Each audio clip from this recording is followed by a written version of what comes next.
Bonjour et bienvenue à toi aujourd'hui. Bienvenue. Joie de te retrouver autour de Jésus dans son évangile avec un sujet qui est très sensible parce qu'aujourd'hui Jésus nous parle de la pauvreté. Puis très facilement quand on parle de la pauvreté, il y en a qui se mettent sur leur garde puis qui disent tu vas pas toucher à ça tout de même, hein? Puis, il y en a d'autres qui disent les pauvres, c'est les autres. Ou bien qui se croient profondément et qui se savent profondément pauvres et qui sont heureux d'accueillir cette grande béatitude, le royaume des cieux est à vous.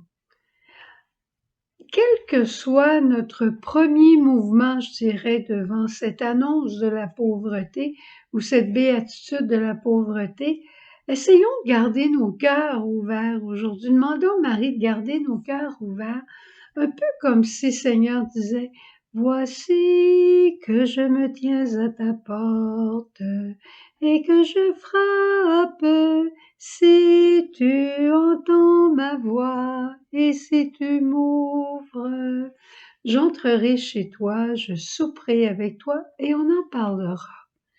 Il n'y a rien d'accusatif, il n'y a rien de reproche, il y a simplement une exhortation peut-être à aller plus loin de la part du Seigneur. Alors, aujourd'hui, Jésus nous parle du danger des richesses. Non pas de ne pas avoir de richesses, mais du danger d'avoir des richesses. Et il dit, mais faites-vous des trésors dans le ciel, là où il n'y a ni mythe, ni des vers qui dévorent et qui rongent nos affaires. On peut avoir les plus beaux chandails de laine, arrive une petite bébite, une petite mythe, on se retrouve avec un gros trou dedans. On peut avoir des choses extraordinaires, arrive un ver dans le bois puis qui va gruger notre plus belle table avec notre plus beau bois. Il y a un danger d'accumuler sur la terre et d'accumuler pour soi. Quand Jésus nous invite à nous faire un trésor dans le ciel, c'est pas d'aller déposer notre argent à la banque du ciel, évidemment, tout le monde sait ça. Mais c'est de donner à Dieu. Et comment on fait pour donner à Dieu? En donnant aux plus pauvres. Parce que Jésus s'identifie aux pauvres.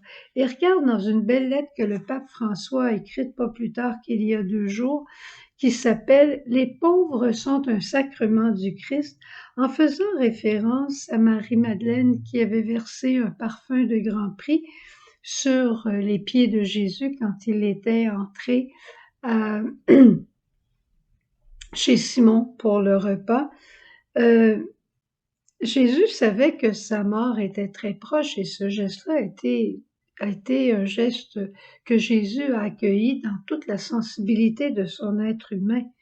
Et il dit, le pape nous dit, Jésus rappelle à ses hôtes, à qui il dit, vous avez rien fait pour moi, mais elle a fait quelque chose.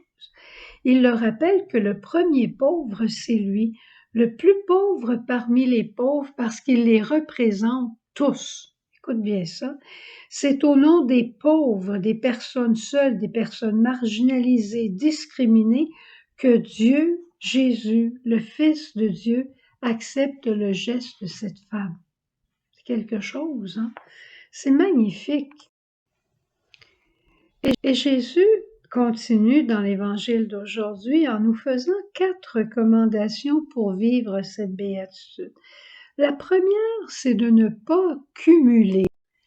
De ne pas cumuler ou accumuler. Et ça, s'en rendre compte, inévitablement, on a une paire, 2 paires, 4 paires, 6 paires de souliers, puis là, on est rendu à 10 paires.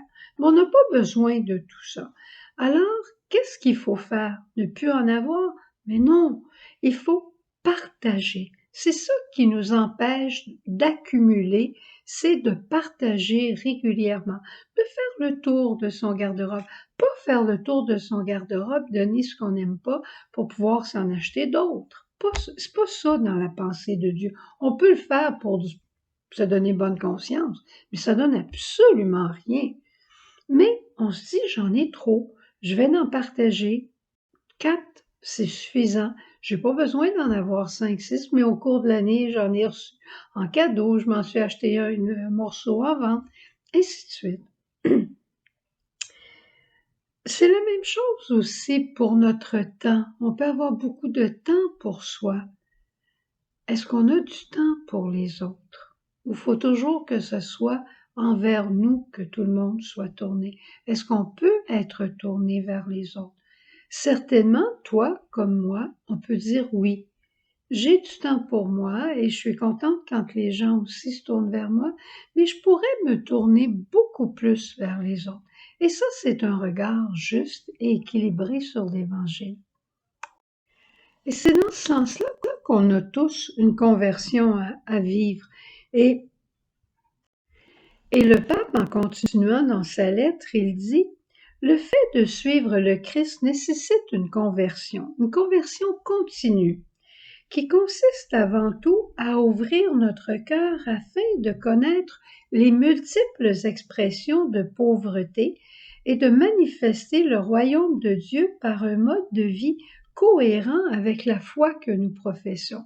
Si nous disons que nous croyons que Jésus est vivant, si nous disons et nous croyons que Jésus est présent dans le pauvre, on ne peut pas se payer n'importe quoi, avoir tout et ne rien partager avec les autres. On devient un contre-témoignage à nos propres yeux et on se referme sur nous-mêmes et on devient triste, on devient taciturne, on n'a plus la joie, on a peur de se faire enlever des choses. Le pape continue en disant « Ce chemin de conversion implique un renoncement. Si on ne choisit pas de devenir pauvre de richesses éphémères, de pouvoir mondain ou de vantardise pour plaire et pour attirer le regard, on ne pourra jamais donner sa vie par amour. On vivra une existence morcelée, pleine de bonnes intentions, mais inefficace pour transformer le monde. Pourquoi? Parce que ce sont les saints qui transforment le monde. Qui sont les saints? Ceux qui acceptent les renoncements, ceux qui accueillent les détachements. Ça fait mal, il faut pas s'en le cacher, ça fait mal se détacher, ça fait mal ne pas avoir exactement ce que je veux, comme je veux, quand je veux. Ça vient gratigner, surtout si on pourrait l'avoir. Mais volontairement le faire pour pouvoir partager avec les autres. Il dit, il s'agit donc de s'ouvrir résolument à la grâce du Christ, qui peut nous rendre témoins de sa charité sans limite et redonner de la crédibilité à notre présence dans le monde. Il ne s'agit pas d'aller donner tous ses biens puis se retrouver avec rien, mais il s'agit d'être un témoin de partage. D'abord à nos propres yeux, aux yeux de Dieu, être heureux de la grâce que Dieu nous donne pour nous départir de ce que nous n'avons pas essentiellement besoin. Rappelons-nous, nous avons un monde à transformer, nous sommes responsables de l'Église, nous avons à construire l'Église, mais par l'Église, nous avons un monde à transformer, toi et moi, et quel que soit notre âge, je suis convaincue de ça. Moi, je bénis le Seigneur de 2 personnes qui ont téléphoné et qui se sont offertes pour relever la neuvaine à l'Esprit Saint et la neuvaine au Sacré-Cœur.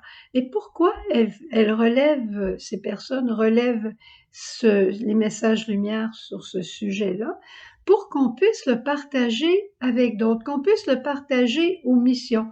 Ça leur rapportera rien, mais c'est un acte d'amour, de charité, de grande charité, parce que ceux qui sont dans les pays qui n'ont pas l'Internet à haute vitesse peuvent pas voir les vidéos, mais ils voudraient profiter des neuvaines. J'ai pas le temps de le faire, mais là, quelqu'un le fait. Quelqu'un va le faire. J'ai d'autres neuvaines aussi à faire. Saint-Joseph, j'aimerais bien la faire relever. Mais pourquoi? Pour partager aux autres. Mais les personnes qui ont accepté, elles partagent de leur temps. C'est comme les familles qui ont choisi d'avoir une famille nombreuse. C'est comme les couples qui ont choisi d'avoir une famille nombreuse. Ils savent qu'ils vont avoir des sacrifices à faire, mais c'est pour un bonheur plus grand que juste leur bonheur matériel. on va avoir des enfants, on va avoir une famille, on va avoir des amis de nos enfants, on va vivre ensemble heureux pour la gloire de Dieu. Il y a des familles qui peuvent pas en avoir, qui voudraient avoir des familles nombreuses. Je pense à mes parents, ils voulaient avoir beaucoup d'enfants, ils en ont perdu 3, ils ont fini par m'adopter. Ben, ils ont fait un bon coup. Ça en est un bon coup que l'adoption. Puis il y a des familles encore d'une grande générosité qui deviennent familles d'accueil, de toute beauté, parce que c'est détachant, ça nous amène à un détachement continu. Des fois, les enfants partent plus vite qu'on voudrait qu'ils partent. Des familles qui deviennent familles de répit, des couples de plus de 65 ans qui acceptent une fin de semaine de garder non pas leur petit fils ou leur petite fille, mais de garder le petit enfant d'une maman monoparentale qui aimerait bien avoir un répit une fin de semaine. Ne fermons jamais les portes de notre cœur ni les portes de notre maison. Gardons tout ouvert et même les portes de notre garde-robe, non pas pour rentrer plus de choses, mais pour en donner. Allons voir Jésus, puis demandons-lui qu'est-ce qu'il en pense de tout ça pour moi et pour toi et pour chacun d'eux.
Ce que je suis